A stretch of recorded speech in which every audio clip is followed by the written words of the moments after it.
Sarah Martinez stood behind the cafeteria counter, her hands steady as she ladled mashed potatoes onto another plastic tray. The fluorescent lights buzzed overhead, casting harsh shadows across her weathered face. At 32, she carried herself with a posture that spoke of military discipline, even though she now wore a simple blue apron over her civilian clothes. The veterans' home cafeteria was always busy during lunch rush, but today felt different. Word had spread that a high-ranking general would be visiting the facility, inspecting the conditions and services provided to the retired military personnel who called this place home. Sarah had heard the whispers from the other staff members, seen the way the administrators scurried around making last-minute preparations. "Keep the line moving," barked Mrs. Henderson, the head of food services. She was a stern woman in her 50s who had never served in the military herself, but ruled the kitchen like a drill sergeant. "We can't have any delays when the general arrives." Sarah nodded silently, continuing her work. She had been employed at the veterans' home for 8 months now, ever since she had struggled to find steady work after her discharge. The job paid barely above minimum wage, but it allowed her to be around people who understood the weight of service, even if they didn't know her full story. The elderly veterans shuffled through the line, some using walkers, others in wheelchairs pushed by nursing assistants. Sarah recognized most of them by now. There was Frank, a Vietnam veteran who always asked for extra gravy and shared stories about his time in Da Nang. Margaret, one of the few female veterans in the facility, had served as an army nurse during the Gulf War and always complimented Sarah on her efficient serving technique. "You've got good hands, dear," Margaret would often say. "Steady. Reminds me of the medics I worked with." Sarah would smile politely, but never elaborated on where she might have learned such precision. Her past remained carefully guarded, locked away behind professional courtesy and measured responses to personal questions. As the lunch rush continued, Sarah noticed the increased activity around the dining area. Staff members wiped down tables that were already clean, adjusted chairs that didn't need adjusting, and repeatedly checked the temperature of the food warmers. The tension was palpable, and it reminded Sarah of pre-mission briefings where everyone knew something important was about to happen, but couldn't quite predict how it would unfold. Mrs. Henderson appeared at Sarah's shoulder again, clipboard in hand. "Martinez, make sure you keep your sleeves rolled down today. We want to maintain a professional appearance for the general's visit." Sarah's jaw tightened almost imperceptibly. Her long sleeves had been a deliberate choice since starting the job, covering the intricate tattoo work that decorated her arms. The ink told stories she wasn't ready to share, marked achievements and brotherhood that felt like another lifetime ago. "Of course, Mrs. Henderson," Sarah replied evenly. The morning wore on, and Sarah fell into the familiar rhythm of serving. Scoop, portion, serve. Scoop, portion, serve. The repetitive motion was almost meditative, allowing her mind to drift to other times and places. Sometimes she would catch herself automatically scanning the room, noting exit points and potential threats, old habits that civilian life hadn't quite managed to break. Around 11:30, the energy in the cafeteria shifted noticeably. Conversations became more subdued, and staff members began glancing toward the main entrance more frequently. The general's entourage had arrived at the facility, though they hadn't yet made their way to the dining area. Sarah overheard snippets of conversation from the kitchen staff about the visiting dignitary.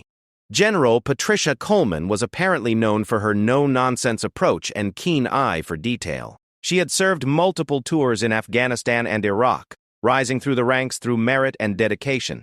The staff seemed both nervous and excited about the opportunity to impress such a distinguished visitor. "I heard she personally reviews every aspect of the facilities she visits," whispered Jenny, one of the younger kitchen assistants.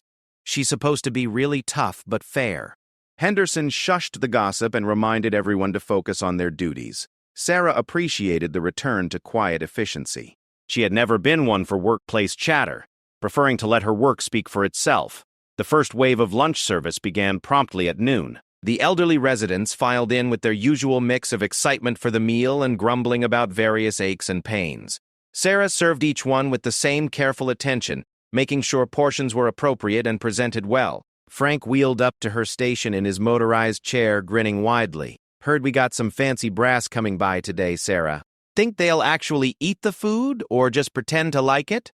Sarah smiled genuinely for the first time that morning. Frank had a way of cutting through pretense with his sardonic humor. "I think they'll get an honest meal either way, Frank. That's what I like about you, kid. Straight shooter." Frank accepted his tray with a grateful nod. "You remind me of some of the best soldiers I served with.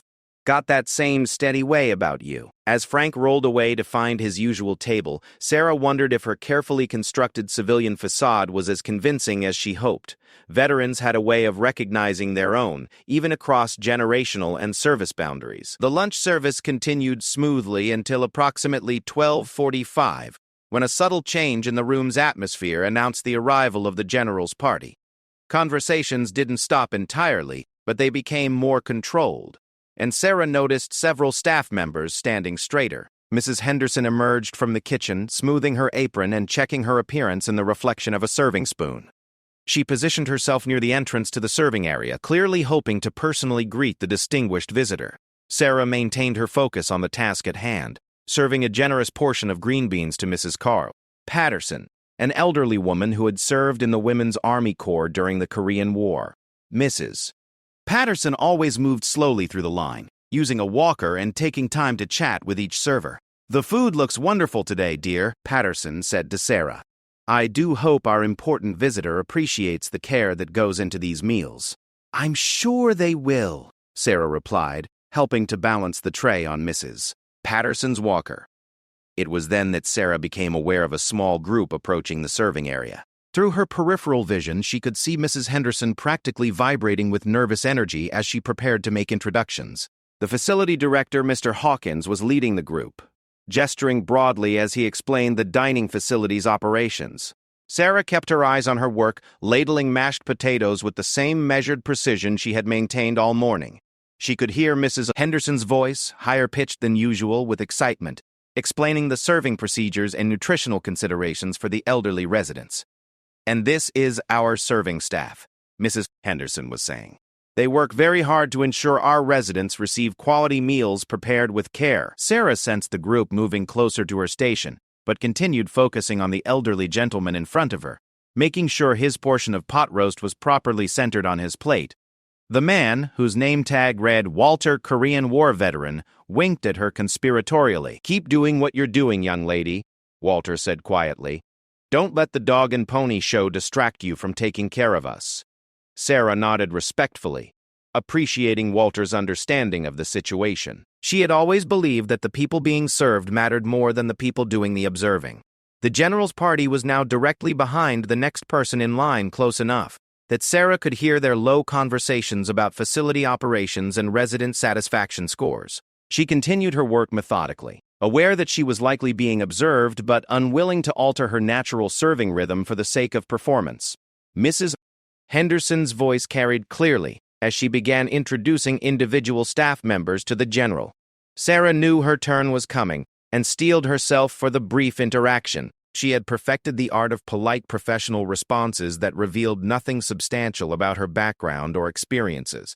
The moment was approaching when her carefully maintained low profile would be temporarily disrupted, but Sarah was confident in her ability to handle the situation with the same steady competence she brought to every aspect of her work at the veterans' home. As the next resident approached her station, a cheerful woman named Dorothy, who always requested extra butter for her roll, Sarah prepared herself for whatever was about to unfold, unaware that her past was about to collide with her present in ways she could never have anticipated. The weight of her hidden history pressed against her consciousness like the tattoos pressed against her skin beneath the long sleeves, both carefully concealed but never truly forgotten.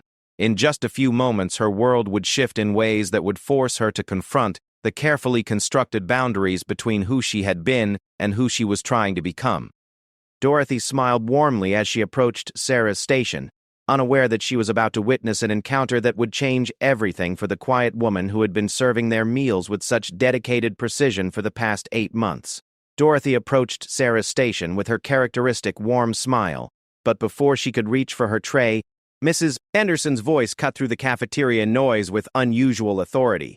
"Martinez, could you step away from the serving line for a moment? The general would like to meet our staff personally." Sarah's hands paused momentarily over the serving utensils before she carefully set them down. She had hoped to avoid direct interaction, but there was no polite way to refuse now. Wiping her hands on her apron, she stepped back from the counter and turned to face the visiting party. General Patricia Coleman stood before her, a woman of medium height with silver-streaked hair pulled back in a regulation bun. Her dress blues displayed an impressive array of ribbons and commendations, and her bearing commanded instant respect. Sarah found herself automatically straightening her posture, muscle memory overriding her civilian persona. "This is Sarah Martinez, Mrs. Henderson said, her voice carrying the false brightness of someone trying too hard to impress. "She's been with us for 8 months now. Very reliable, very professional." General Coleman extended her hand, and Sarah accepted it with a firm grip. The general's handshake was steady and assessing, the grip of someone accustomed to taking measure of people quickly and accurately. "Pleasure to meet you, Sarah," the general said, her voice carrying the authority of command but tempered with genuine warmth. "Mrs. Henderson tells me you do excellent work here." "Thank you, ma'am," Sarah replied, keeping her response brief and professional. She could feel the weight of the general's attention, the way those sharp eyes seemed to catalog every detail of her appearance and demeanor. "Have you worked in food service long?" General Coleman asked, the question seeming casual, but Sarah detected an underlying current of genuine interest. "No, ma'am. This position has given me an opportunity to serve veterans in a different capacity." Sarah answered carefully, choosing her words to be truthful without being revealing. General Coleman's eyebrows rose slightly at the phrasing. "Serve in a different capacity? That's an interesting way to put it. What did you do before working here?" Sarah felt the familiar tightness in her chest that came whenever her past threatened to surface. She was aware of Mrs. Henderson listening intently, along with several other staff members and residents who had paused their activities to watch the interaction.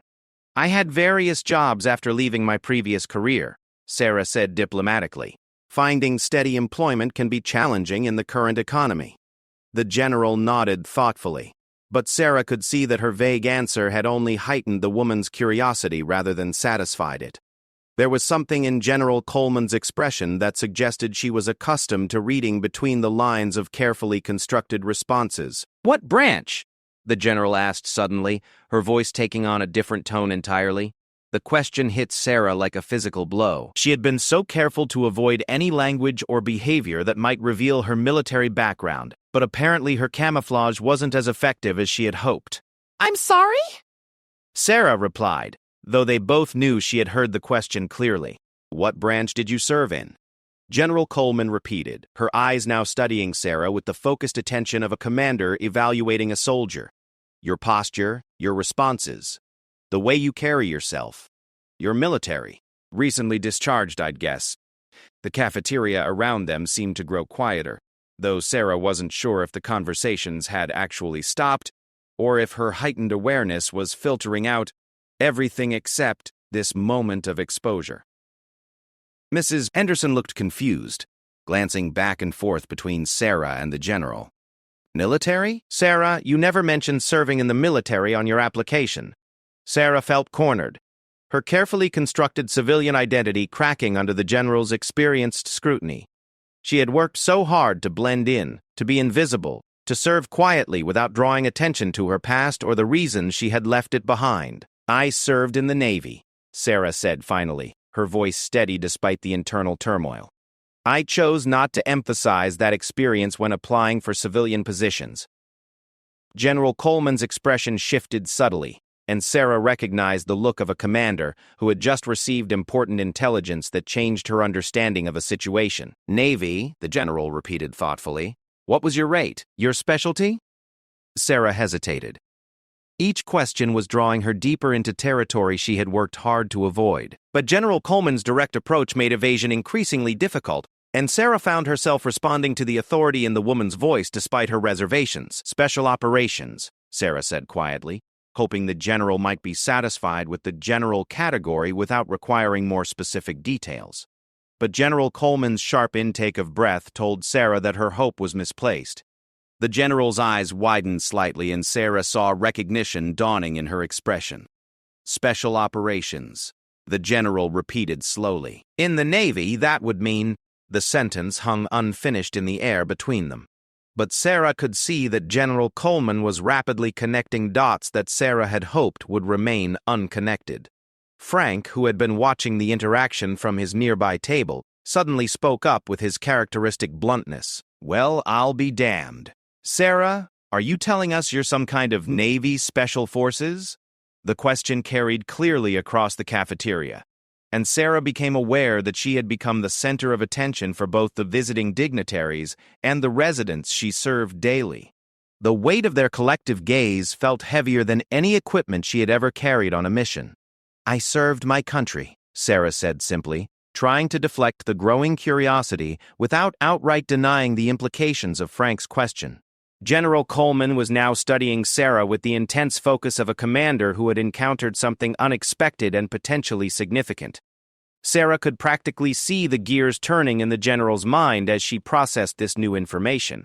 "The way you move, your bearing, your precision with the serving motions," the general said thoughtfully. "I've worked with enough special operations personnel to recognize the signs. But more than that," General Coleman paused, her eyes narrowing as she studied Sarah more intently. "You're holding yourself very carefully. Your sleeves are buttoned at the wrists despite the warm kitchen environment. You're concealing something." Sarah's heart rate increased, though her expression remained neutral.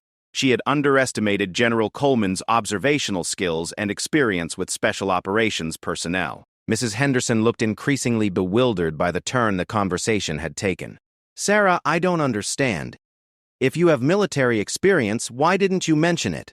We specifically look to hire veterans when possible. My military service ended under circumstances that made me prefer to pursue civilian employment without referencing that background," Sarah said carefully, aware that her formal language was probably reinforcing the general's assessment of her military training. General Coleman nodded slowly, and Sarah saw something like understanding flash across her features. The general had clearly encountered other veterans who struggled with the transition to civilian life, though she might not fully grasp the specific challenges faced by someone with Sarah's particular background. "Sometimes the most difficult missions are the ones that happen after we come home," General Coleman said quietly, her voice carrying a compassion that surprised Sarah. "But that doesn't change the value of the service that was rendered."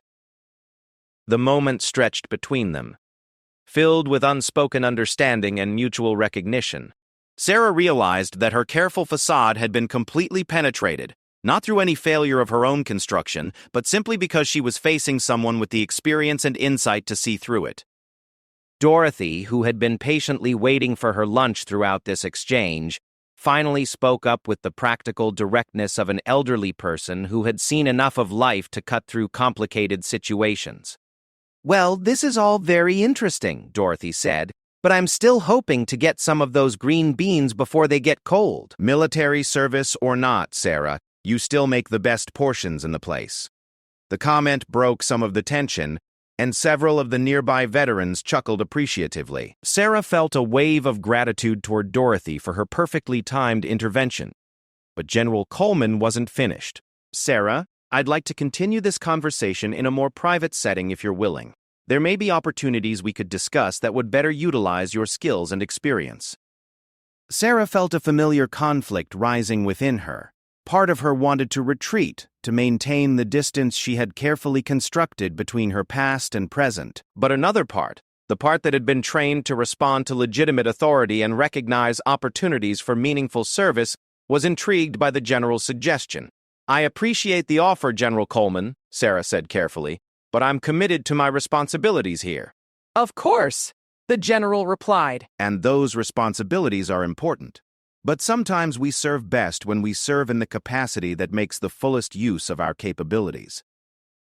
Mrs. Henderson was following the conversation with obvious confusion, but Sarah could see that some of the veterans who had been listening were beginning to piece together the implications of what they were hearing. She noticed Frank leaning forward in his wheelchair, his expression showing new respect and curiosity. General Coleman reached into her jacket pocket and withdrew a business card, extending it toward Sarah. "Think about it," she said simply.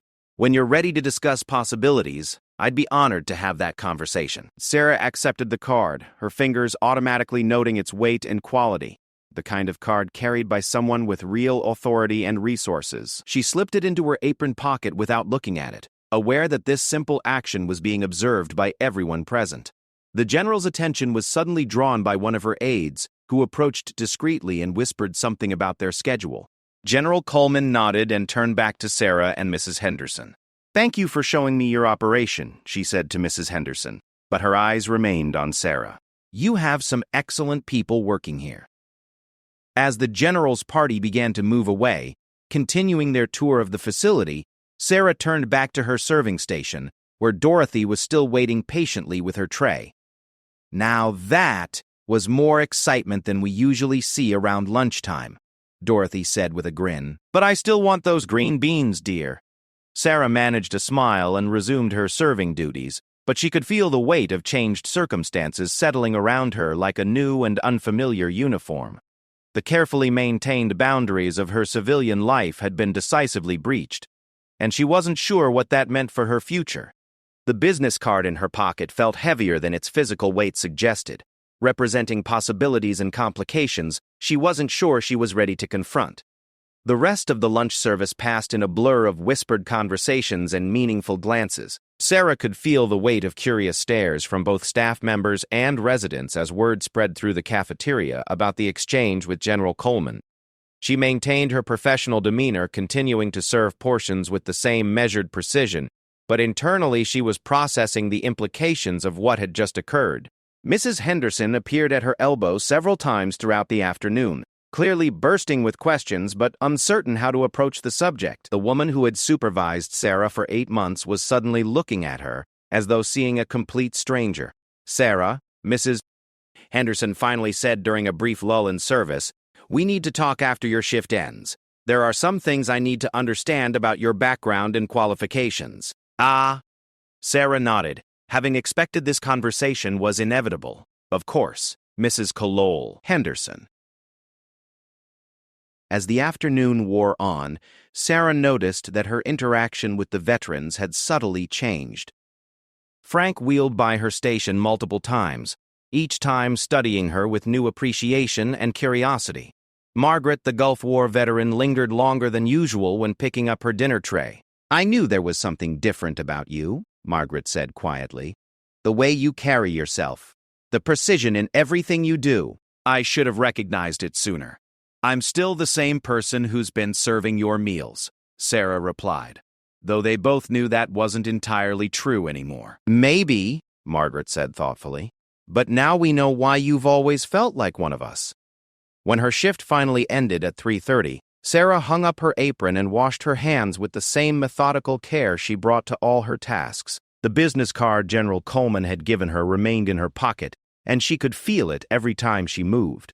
Mrs. Henderson was waiting in the small office adjacent to the kitchen, her usual clipboard replaced by Sarah's personnel file. The sight of the thin folder reminded Sarah of how little information she had provided during the hiring process. Just enough to satisfy legal requirements and background checks, but nothing that revealed the true scope of her experience or capabilities. "Please, sit down," Mrs. Henderson said, her tone formal but not unkind. "I think we need to have an honest conversation about your background and what happened today." Sarah took the offered chair, automatically positioning herself with a clear view of the door and windows, another habit from her previous life that civilian employment hadn't managed to break. "First," Mrs. Henderson began, "I want you to know that having military experience isn't a problem. In fact, we actively prefer to hire veterans when possible.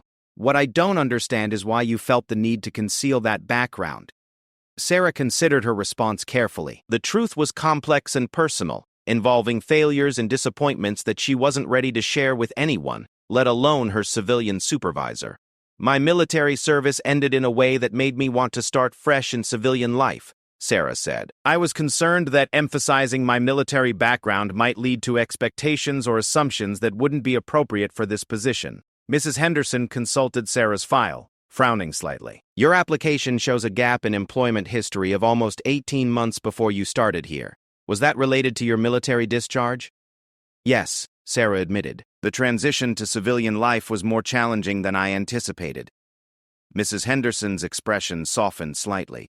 "Sarah, I've worked with many veterans over the years, and I understand that coming home can sometimes be harder than serving.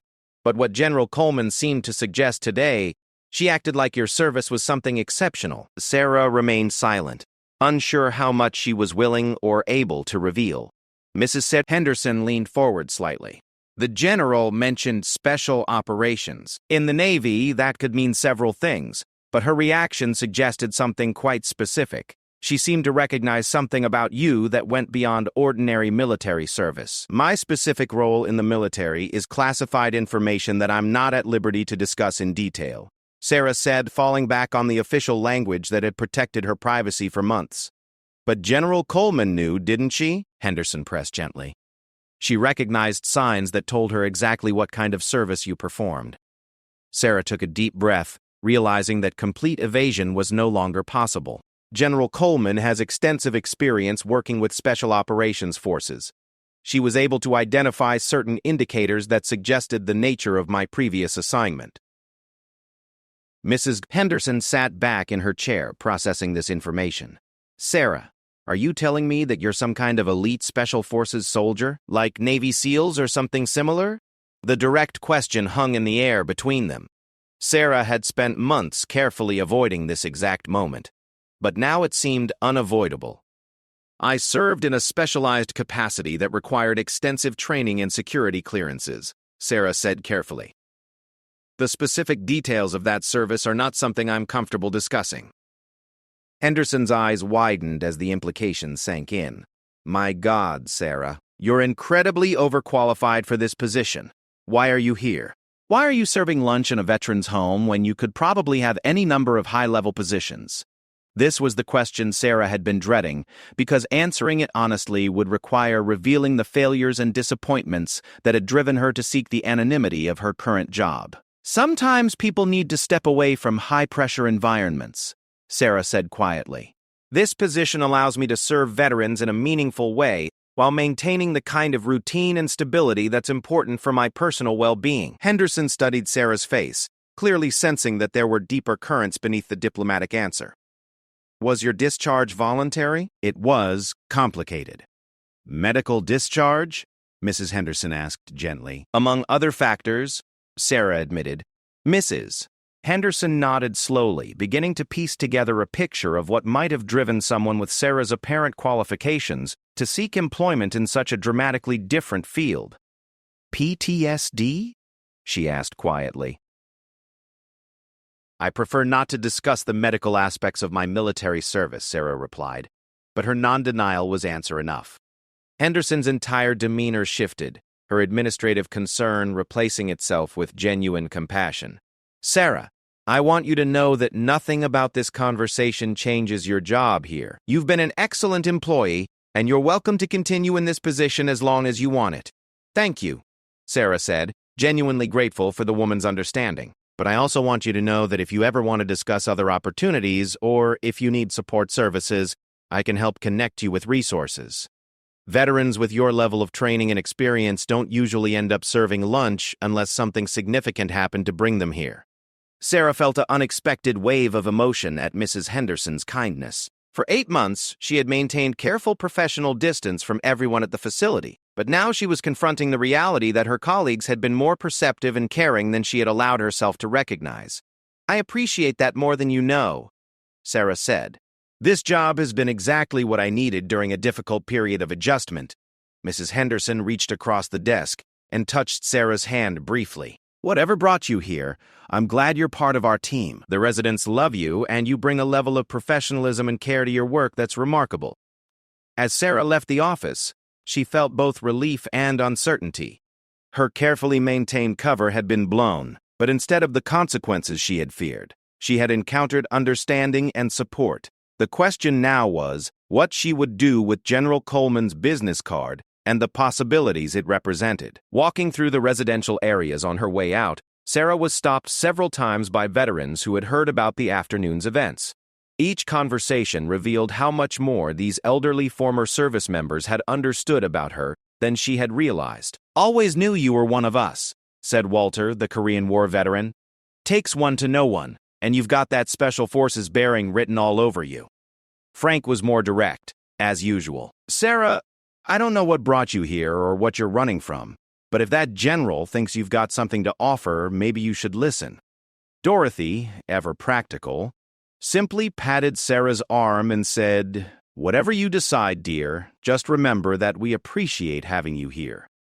But sometimes we have to be brave enough to accept the opportunities life gives us." That evening in her small apartment, Sarah finally examined General Coleman's business card. It was elegant but simple, with the general's name, title, and contact information. On the back, written in neat handwriting, were the words, "When you're ready to use your full capabilities in service again." Sarah set the card on her kitchen table and stared at it while she ate a simple dinner. For months, she had been content with the anonymity and routine of her current life, grateful to be away from the pressures and dangers of her previous career. But General Coleman's recognition and offer had awakened something in her that she thought she had successfully buried. She thought about the residents she served daily, elderly veterans who had given their youth to their country and now deserved dignity and care in their final years. She thought about her colleagues, like Mrs. Henderson, who worked hard to provide meaningful services despite limited resources. She thought about the general's suggestion that she might serve better by serving in a capacity that made fuller use of her capabilities. For the first time in months, Sarah allowed herself to consider the possibility that her exile from her former life might not need to be permanent. Perhaps there was a way to bridge the gap between who she had been and who she was becoming, using her unique skills and experience in service of something larger than her own need for safety and anonymity.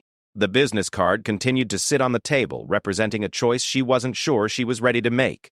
But for the first time since her discharge, Sarah found herself genuinely curious about what possibilities might exist if she was brave enough to step back into the world she had left behind. Outside her apartment window, the lights of the veteran's home glowed softly in the darkness, filled with people who had served their country in various ways and now deserved the best care society could provide.